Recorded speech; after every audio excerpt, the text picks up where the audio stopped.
नमस्कार दोस्तों। कहते हैं इंसान अपने कर्म से भाग सकता है, लेकिन अपने कर्म के फल से नहीं। एक छोटे से शहर में अर्जुन नाम का लड़का रहता था। चालाक, तेज, लेकिन थोड़ा स्वार्थी। वो हमेशा कहता था, इस दुनिया में वही जीतता है जो सिर्फ अपने बारे में सोचता है। सड़क किनारे उसकी छोटी सी मोबाइल की दुकान थी। लोग आते, वो मुस्कुराकर बात करता, लेकिन अंदर से वो सिर्फ फायदा देखता था। एक दिन एक गरीब आदमी उसके पास आया। आदमी अर्जुन से कहता है, भाई फोन खराब हो गया है, जरा देख लो। अर्जुन ने फोन देखा। छोटी सी दिक्कत थी, 50 रुपए में ठीक हो सकता था। लेकिन उसने कहा, पूरा बोर्ड खराब है, 1500 रुपए लगेंगे। आदमी मजबूर था, उसने पैसे दे दिए। अर्जुन मुस्कुराया और मन ही मन बोला, मौका मिले तो छोड़ना नहीं चाहिए। उसका दोस्त रवि पास ही चाय की दुकान चलाता था। रवि ने अर्जुन से कहा, यार इतना लालच ठीक नहीं है, किसी का हक मत खा। अर्जुन हंसकर कहता है, तू चाय बेच, ज्ञान मत दे। दुनिया ऐसे ही चलती है। एक शाम एक बुजुर्ग आदमी उसकी दुकान पर आया। बुजुर्ग उससे कहता है, बेटा ये फोन चालू नहीं हो रहा, देख ले। अर्जुन ने देखा, बैटरी ढीली थी, लेकिन उसने वही खेल खेलने की सोची। अर्जुन ने कहा, नया पार्ट लगेगा, 2000 रुपए लगेंगे। बुजुर्ग ने जेब टटोली, पैसे कम थे।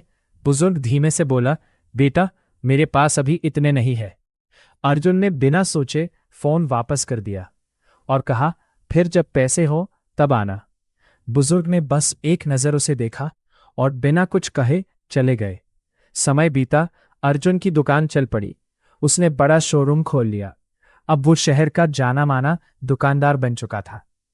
लोग उसे स्मार्ट बिजनेसमैन कहते थे और वो और घमंडी हो गया। एक दिन शहर में एक नई बड़ी कंपनी का शोरूम खोला। सस्ती कीमत, असली पार्ट्स, ईमानदारी। धीरे धीरे अर्जुन के ग्राहक कम होने लगे। अब अर्जुन फिर से उसी सड़क पर खड़ा था जहां कभी उसकी छोटी दुकान थी, लेकिन इस बार उसके पास कुछ नहीं था।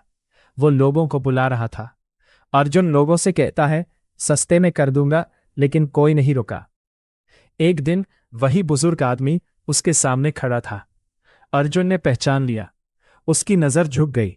बुजुर्ग कहता रहे, अब काम कैसा चल रहा है बेटा? अर्जुन धीमे से कहता है, बस जैसे तैसे चल रहा है। बुजुर्ग ने जेब से फोन निकाला, वही पुराना फोन, और कहा, देख अब भी नहीं चल रहा, ठीक कर देगा। इस बार अर्जुन ने बिना कुछ सोचे फोन खोला, बैटरी ठीक की और चालू कर दिया और कहा, कुछ नहीं हुआ था, बस छोटी सी दिक्कत थी। और फिर बुजुर्ग मुस्कुराया और कहा, मुझे पता है। अर्जुन चौंक गया। बुजुर्ग शांत आवाज से कहता है, उस दिन भी मुझे पता था, मैंने जानबूझकर तुम्हें परखा था। बुजुर्ग ने सामने वाले बड़े शोरूम की तरफ इशारा किया और कहा, वो दुकान मेरी है। मैं देखना चाहता था कि तुम जैसे लोग आगे जाकर क्या बनते हैं। अर्जुन की आंखों में आंसू आ गए। उसे समझ आ गया कि उसकी हार किसी और की वजह से नहीं, उसके अपने कर्मों की वजह से थी। उस दिन के बाद अर्जुन ने फिर से छोटी शुरुआत की, लेकिन इस बार ईमानदारी के साथ। धीरे धीरे लोग वापस आने लगे, क्योंकि कर्म कभी खत्म नहीं होते, वो घूमकर वापस आते हैं, बस तब जब हम सोच भी नहीं रहे होते। ऐसी ही कहानियों के लिए हमारे चैनल को सब्सक्राइब करें और बेल आइकन को प्रेस करें, जिससे हमारी हर कहानी आते ही आपको नोटिफिकेशन मिल जाए।